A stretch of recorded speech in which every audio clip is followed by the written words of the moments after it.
use a thought experiment. The thought experiment is this. Let's just say that there's an island. We don't know where the island is, but it's an island. And there's no escape from the island. And on the island, the center, it's a hill, and it's safe. But everywhere else, you have these flesh-eating monkeys roaming everywhere.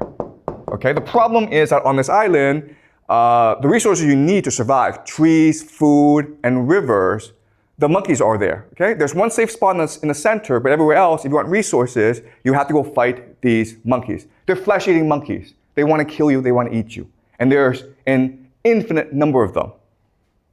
Now, let's just say that one day, for whatever reason, okay, we don't know why, but 100 men aging, and they range from 15 to 65 years old, okay?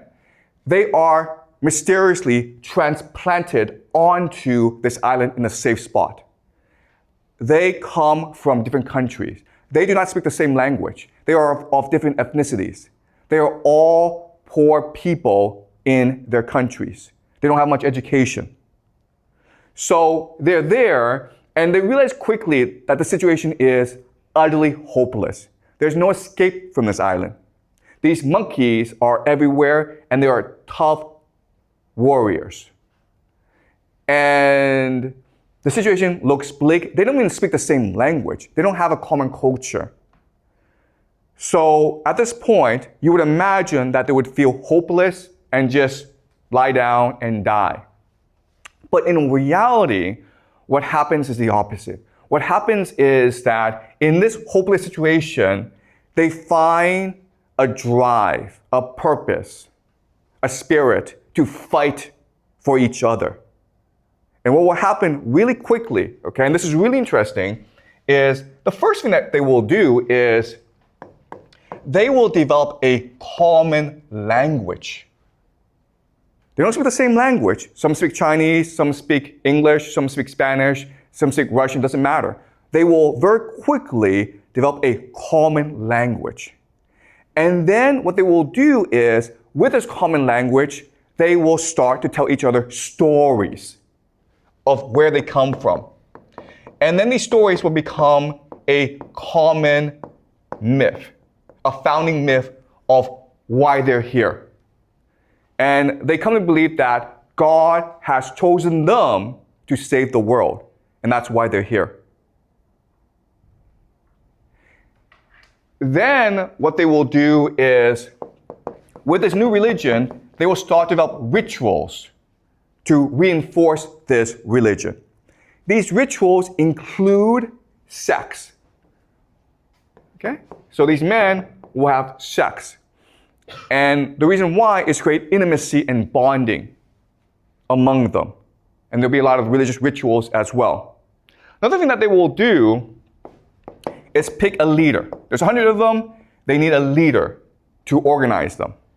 And so we can imagine that during the leadership election, everyone gets up to speak. Now, the man who's 65, he is wise. He has experience. He has strategies. So he delivers a very powerful speech, inspiring everyone and telling people how they can survive against the flesh-eating monkeys. Okay, so he's really smart. Then suddenly you have a man up here who's 15 years old, or 16, or 17, okay? He is not articulate. He has no ideas. What he does is this. He stands in front of everyone, and he's bold, and he's brave, and he looks at everyone without saying a word. He shows them his hand, okay? He shows them his hand. Then from his pocket, he takes out a knife, okay? And then he cuts off his hand in front of everyone. And he does not cry. He just looks at everyone as though nothing happened. Let me ask you this question. Who does everyone pick to be their leader? The second person, obviously, right? The man who has shown sacrifice and commitment and devotion to everyone else. The old man has ideas, and he will become the advisor to the leader, but the leader is the man who is most willing to die for everyone else. And so in this situation, the bravest among them will come and emerge as the leader. And as such, what will happen is that these people, these men, will become extremely inspired and devoted. Even though they are weak, they will learn to become strong. Even though they are poor and uneducated, they will learn to be wise and clever and strategic. They will radically transform themselves. And ultimately, what will happen is the idea of cohesion. Cohesion like brothers, cohesion like a family. They will understand each other, even though they're from different cultures, even though they have different backgrounds. They will understand each other better than they understand their own children and their own wives. And this cohesion will lead to something called synchronicity. Synchronicity. Synchronicity is when people act in unison together. Okay? So a very simple example of synchronicity is a sports team, right? When you watch a soccer match, how is that soccer team able to work together? Well, because of synchronicity, because their minds are alike. It's what we call a hive-mind. And this allows for something called telepathy. They're able literally to think and act as one. So let me give an example of this. Let's just say these men, they're sleeping, but one of them wanders off to collect wood. And then he's attacked by monkeys. It doesn't matter if he screams because he's too far away.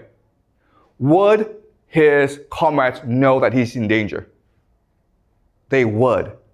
Okay? And the example here is, let's just say you're a mother and you have children, okay? And one of them goes off to France on a vacation. But then while he's in France, he gets hit by a car and he's hospitalized. Would you as a mother know that your son is in danger? Would you feel it? He hasn't called you, you don't know about this, but in your heart, would you know it? The answer is yes, you would know it. You would feel something is wrong. You would get on the phone and try to call your son. You can't reach your son, you would call the police. Okay? You don't know what's happening, but something in your heart is telling you, I need to get in touch with my son. Okay? And that's how the hive mind works. That's how synchronicity works. Let's look at another example. Let's just say that one day there's 10 of you and you're all collecting wood. And then suddenly you're attacked by 100 flesh-eating monkeys. There's a bridge that you've created, okay? It's a rope bridge. 9 get across the bridge, all right? But you're the last person, okay? And all the monkeys are about to descend on you. And you know that if the monkeys get across, your comrades are dead. So what do you do in this situation? Yeah, you cut the rope, okay? You die. You didn't think about it. You just kill yourself because what matters is not your life. What matters is the family. What matters is the team. And we know about this because in war, what often happens is in trench warfare, the enemy will throw a grenade into the trench, right? There's not enough time to pick up that grenade and throw it away. So what soldiers do is they will jump on the grenade and absorb the explosion, thus killing himself. It happens instantaneously. No one thinks about it. You just do it because what matters is saving your comrades. And this is what happens. Okay? Synchronicity develops where it's almost as though you're able to read each other's minds. And they keep on doing this for like 10, 20 years. And then suddenly, okay, let's continue a thought experiment. Suddenly, you are transported back to the real world as though nothing happened. But you have memories of what happened. Okay, does that make sense? Okay, you've experienced 20 years of hell on Monkey Island. You've developed the capacity to work together. You have a hive mind. You're really energized. You're really inspired. You're really driven. You have a new religion all to yourself. Now, suddenly, you're all transported back to your real world, your old life. Okay? Now what would happen? Well, what would happen is that the 100 of you would want to come together again, right?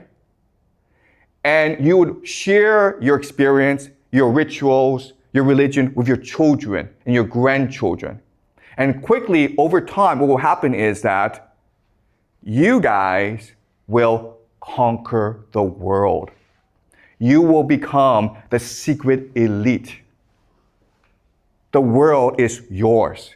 There may be presidents, there may be famous people, but secretly, you're the ones who are in control. Your children, your grandchildren, your great-grandchildren will inherit this legacy, and they are the ones who truly control power in the world. Does that make sense? All right. Yeah, question here.